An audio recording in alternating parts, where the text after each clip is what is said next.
عزیز طلبہ، السلام علیکم ورحمۃ اللہ وبرکاتہ۔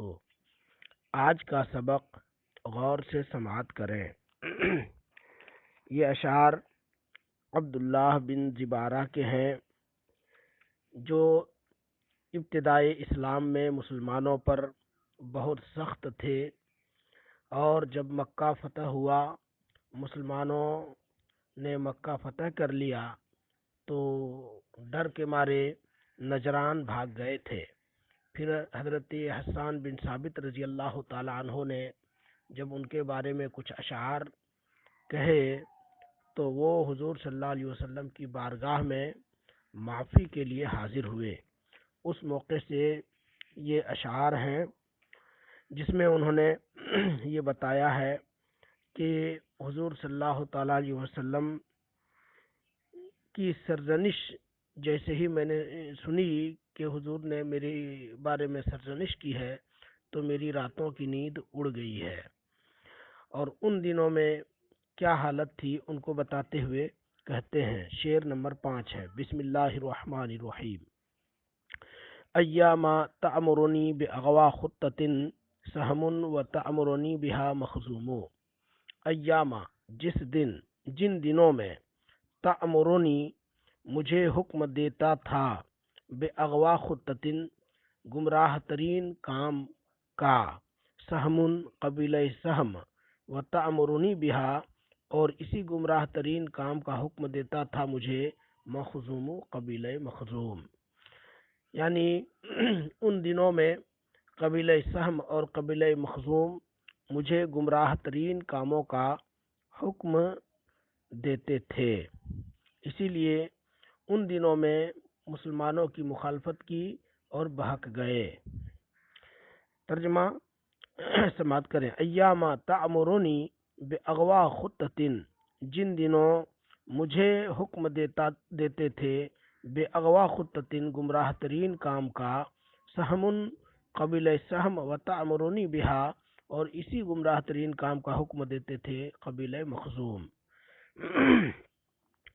وَأَمُدُّ أَسْبَابَ الرَّدَى وَيَقُودُنِي أَمْرُ الْغُوَاةِ وَأَمْرُهُمْ مَشْؤُومٌ۔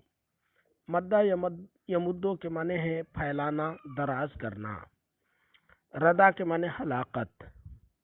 امدو اسباب الردا، میں ہلاکت کے اسباب بڑھا رہا تھا۔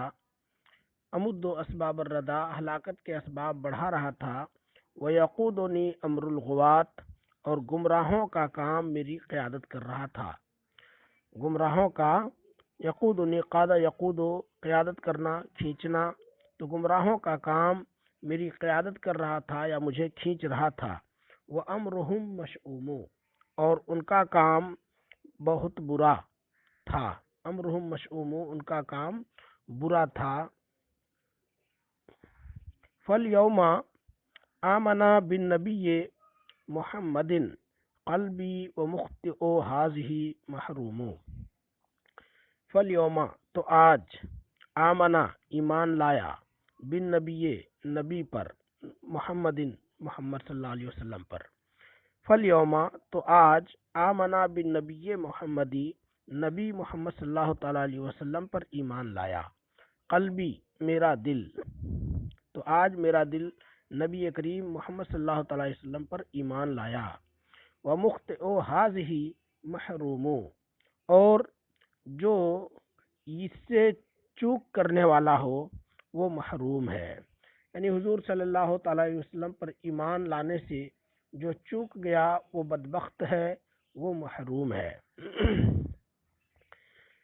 مضت العداوۃ وانقضت اسبابها واتت اواصر بیننا وحلوم۔ مضت العداوۃ دشمنی ختم ہو چکی، جا چکی، گزر چکی۔ وانقضت اسبابها اور اس کے اسباب ختم ہو گئے۔ انقضی پورے ہو گئے یعنی ختم ہو گئے۔ تو عداوت رخصت ہو چکی، جا چکی، اور اس کے اسباب ختم ہو چکے۔ وَأَتَتْ أَوَاصِرُ بَيْنَنَا وَحُلُومُ اور ہمارے درمیان رشتہ داریاں اور صبر و قناعت آ گئی۔